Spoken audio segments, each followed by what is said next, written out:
इतिहास इस बात का गवाह है कि जिसका सूरज उगता है सूरज ढलता है जरूर। पहले रोहतास उद्योग केवल शुगर मिल से, डालडा से लेकर के sugar factory, paper factory, steel factory, कई एक फैक्ट्रीज यहाँ स्थापित हुई।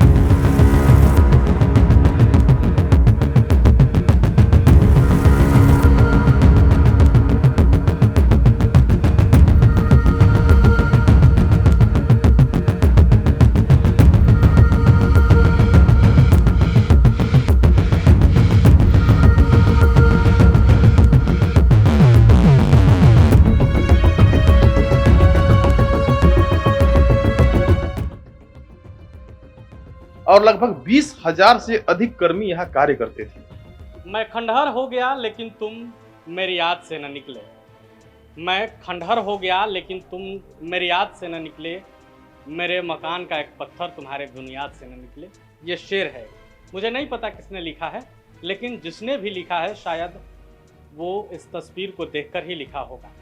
नमस्कार, प्रभात खबर में आपका स्वागत है। मैं हूं आपके साथ राजकमल। अभी हम रोहतास जिले के डेहरी में हैं और ये डालमिया नगर है।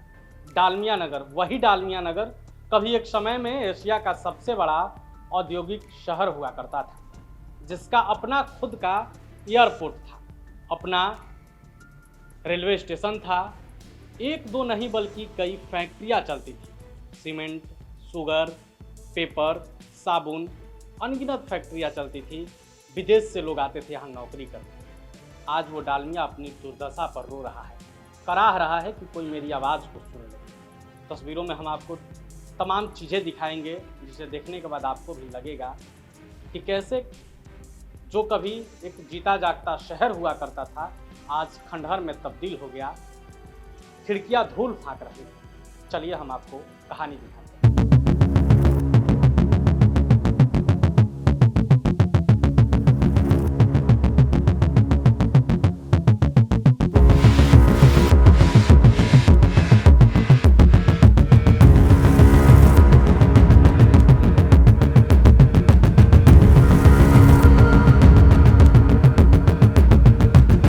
हम डालमिया नगर के जो भवन है उसका प्रशासनिक जो बिल्डिंग है उसमें आए हैं। हम तस्वीरों को दिखाएंगे, लेकिन जब हम जैसे ही सीढ़ी से अंदर आए, प्रवेश किया, अभी जाने वाले थे अंदर, कि हमको दो तस्वीरें दिख गई। एक तस्वीर में कोई पुरुष हैं, एक तस्वीर में कोई महिला दिख रही हैं। हमारे साथ हमारे सहयोगी हैं सचिदानंद जी। आप बताने की आप प्रयास करेंगे कि तस्वीर में कौन कौन लोग। ये डालमिया फैक्ट्री के जो संस्थापक थे, जिनका नाम था रामकृष्ण डालमिया, रामकृष्ण डालमिया, वो थे जी, और उनकी पत्नी है। और मुझे लगता है कि ये यहाँ शायद ये भी इंतजार कर रहे हैं कि कब डालमिया फिर से पुनर्जीवित हो, क्योंकि इंसान तो पुनर्जीवित नहीं होता है, लेकिन फैक्ट्री के इंतजार में है। तस्वीरें बोल रही है निकल कर। थोड़ा अंधेरा दिख रहा है आपको। खैर, जिसकी पूरी भविष्य ही अंधकार में चली गई हो, वहाँ थोड़े बहुत अंधेरे से कोई ज़्यादा फर्क नहीं पड़ता है। हम अभी जहाँ खड़े हैं ये डालमिया का परिसर है। कभी ये डालमिया जगमगाता था, आज भले अंधेरा है, शायद आपको चीज़ें ठीक ठीक नहीं दिखाई दे रही हो। हम चाहते तो एलईडी लाइट लगा लेते, आपको सब कुछ दिखाते, लेकिन हम उस अंधेरे को दिखाना चाहते हैं कि किस तरीके से एक कंपनी के लाखों लोगों के भविष्य को अंधेरा में डाला गया है। भला हम यहाँ रोशनी डाल के क्या करेंगे। दिखाएंगे हम आपको अंदर की चीज़ें। ये दफ्तर है, काफ़ी सुनसान लग रहा है। चीज़ें अब दफ्तरों में धूल पड़ गई है। अलमीरा है, कागजात रखे हुए हैं, धूल पड़ गई हैं, धूल की परतें हैं। आप स्पष्ट तौर पर देख पा रहे होंगे, धूल उंगली में लग रहा है। कभी यहाँ साफ सफाई हुआ करता था, रोशनी से जगमगाती थी। मेरे पीछे ये इसका, हमें जब हम शुरू में आए तो मुझे लगा कि ये चौकी या पलंग होगा, लेकिन हमारे साथ हमारे प्रभात खबर के स्थानीय साथी हैं सचिदानंद जी। हम चाहेंगे कि आप काफ़ी सालों से यहाँ डालमिया को कवर कर रहे हैं, बताएंगे। बता रहे थे आप कि ये पलंग नहीं है, ये टेबल टेनिस है। टेबल टेनिस है। टेबल टेनिस के लिए इसका उपयोग किया जाता था। और यहाँ टेबल टेनिस के लिए अलग, सामने आप देखेंगे तो जगह बना हुआ है। वहाँ इंटरनेशनल मैच भी हुए हैं, रेलवे के द्वारा कई एक मैच हुए हैं। मतलब आज जिस टेबल पर धूल लग रहे हैं, धूल फाँक रहा है, ये टेबल कभी इंटरनेशनल गवाह हुआ करता था। ये गवाह था और लगातार गवाह हुआ है। ये लगातार गवाह। कहते हैं ना कि समय का चक्र बहुत तेजी से चलता है, पता नहीं होता है कि कब किसका अंधेरा हो जाए। हम आपको दिखा रहे होंगे, आप देख रहे होंगे यहाँ काफ़ी समय से लोग भी काम करते हैं, हालांकि दफ्तरों में अब चहल पहल नहीं रही है, लेकिन हम तस्वीरों में आपको वो चीज़ दिखाने की कोशिश कर रहे हैं। आप एक एक चीज़ देखिए, आप खिड़कियाँ देखिए, खिड़कियाँ अभी भी रोशनी की आस में है कि शायद कोई आए और हमें साफ कर जाए। उस समय की बनावट को देखिए, ये तब का है जब देश हमारा आज़ाद नहीं हुआ था। आपको जानकर हैरानी होगी कि जब हमारा देश आज़ाद नहीं हुआ था, जब अंग्रेजी हुकूमत का बोलबाला था, उस समय भी जो डालमिया थे, रामकृष्ण डालमिया जो इसके संस्थापक हैं, उन्होंने देश के क्रांतिकारियों से इसका उद्घाटन कराया था। फाइलें आज धूल फाक रही हैं। हम आपको वो तमाम चीज़ें दिखाएंगे। आप देख सकते हैं ये डालमिया के अंदर का है। यहाँ कभी हज़ारों लोग नौकरी करते थे और सिर्फ यहाँ रोहतास, डेहरी या डालमिया के लोग नहीं थे, यहाँ विदेशों से लोग आते थे। यहाँ अपना हवाई अड्डा था, अपना रेलवे स्टेशन था, खुद डालमिया का बिजली प्लांट था। डालमिया के बिजली उत्पादन से भारत सरकार को लाभ होता था। डलडा, चीनी, साबुन, पेपर, एक दो नहीं बल्कि कई फैक्ट्रियाँ चलती थी। अब ज़रा सोचिए कि जहाँ कभी हज़ारों लोग नौकरी करते थे, आज उस जगह की स्थिति क्या है। हम आपको और भी तमाम कहानियाँ सुनाएंगे। हम डालमिया की पूरी कहानी अपने सहयोगी सच्चिदानंद जी से जानेंगे।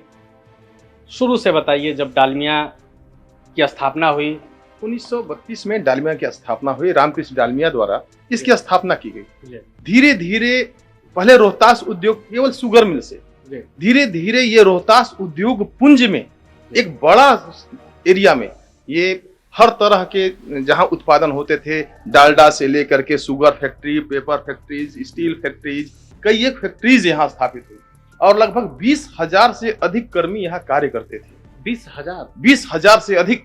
20,000 तो आज हमको तो 20 लोग भी नहीं दिखाई दे रहे हैं। नहीं दिखाई देंगे। बिल्कुल दुर्भाग्य है। 1984 में एक बंद हुआ, फिर सरकार ने थोड़ी सी पहल करके 1990 में इसकी स्थापना दोबारा कराई। प्रयास हुआ कि भाई फिर से चले, लेकिन 92 में पुनः बंद हो गया और जो आज तक बंद पड़ा हुआ है, समाप्त हो गया है। सरकार की उपेक्षा के कारण, लोगों के अनुसार सरकार की उपेक्षा के कारण उपेक्षा का शिकार हुआ ये डालमिया फैक्ट्री। अभी हम जिस जगह पर मौजूद हैं ये प्रशासनिक भवन है, रोहतास उद्योग परिसर का प्रशासनिक भवन। और तो रोहतास उद्योग का अपना फैक्ट्री,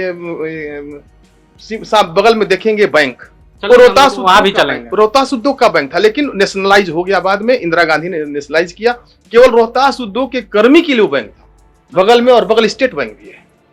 इतनी बड़ी संख्या थी, एक बड़ा मास था यहाँ पे। लाखों लोग यहाँ रहा करते थे और कहना ही नहीं था, सुई गिरता था तो सुई मिल जाया करता था। 4 बजे भोर में भजन, तो बहुत तरह की सुविधाएं थी। डालमिया में आज है हम कहानियों को जीवित करेंगे। आप जिस हॉस्पिटल की बात कर रहे थे, डालमिया नगर के अंदर एक हॉस्पिटल भी है, वही हॉस्पिटल है ये हॉस्पिटल उस समय का यहाँ का जीवन रेखा थी। 30 बेड की हॉस्पिटल थी ये, और यहाँ एक से एक बड़े बड़े डॉक्टर बैठा करते। डॉक्टर दरबारी, कई डॉक्टर तो दिवंगत हो गए। डॉक्टर दरबारी हैं, हड्डी के स्पेशलिस्ट थे। कई एक डॉक्टर दिवंगत हो गए। यूं तो कहें कि यहाँ के जो कंपाउंडर थे वो बाद में डॉक्टर हो गए। चलते बात हम लोग हाँ, कंपाउंडर डॉक्टर हो गए। 30 बेड के हॉस्पिटल थे, हर तरह की इलाज यहाँ हुआ करते थे। आप आगे से आगे। और साफ सफाई तो कहना ही नहीं था उस समय, क्या साफ सफाई था। मेरा इलाज खुद ही इसमें हुआ है। अच्छा, ये नाम है फैक्ट्री फास्ट एड सेंटर। हाँ, ये हॉस्पिटल का ही नाम। हॉस्पिटल नहीं, हॉस्पिटल तो रोहतास इंडस्ट्री का था। फर्स्ट एड सेंटर था यहाँ। मतलब सबसे पहले यहीं उपचार होता था। ये पूरे हॉस्पिटल ही है। पहला तो इलाज यहीं से प्रारंभ होता था। ये उसी समय का सीता टोटल उसी समय सीता तो उसी समय है। यहाँ कुछ लोगों की तस्वीरें भी है। हाँ, पहचान में तो नहीं आ रहे हैं। पहचान में नहीं आ रहे हैं ये लोग। कई लोगों की तस्वीरें हैं, क्या आप पहचान पा रहे हैं? नहीं पहचान में, चूंकि तस्वीरें बिल्कुल धुंधली हो चुकी हैं। हमको लगता है कि ये नेताजी सुभाष चंद्र बोस हैं कि कौन है, ऐसा दिख रहा, ऐसा लग रहा है। ये नहीं, ये तो अभी हाल फिलहाल की तस्वीरें हैं। ये प्रबंधक है, परमासर, ये लोग हैं यहाँ। अभी ये नया तस्वीर है, नई तस्वीर। हालांकि फ्रेम पुरानी है लेकिन तस्वीरें नहीं। इतिहास इस बात का गवाह है कि जिसका सूरज उगता है सूरज ढलता है जरूर, नया सवेरा लेने के लिए। हालांकि डालमिया इस इंतजार में है कि हमारा सूरज तो ढल गया है, अब नया सवेरा कब होगा, फिर कब सूरज निकलेगा।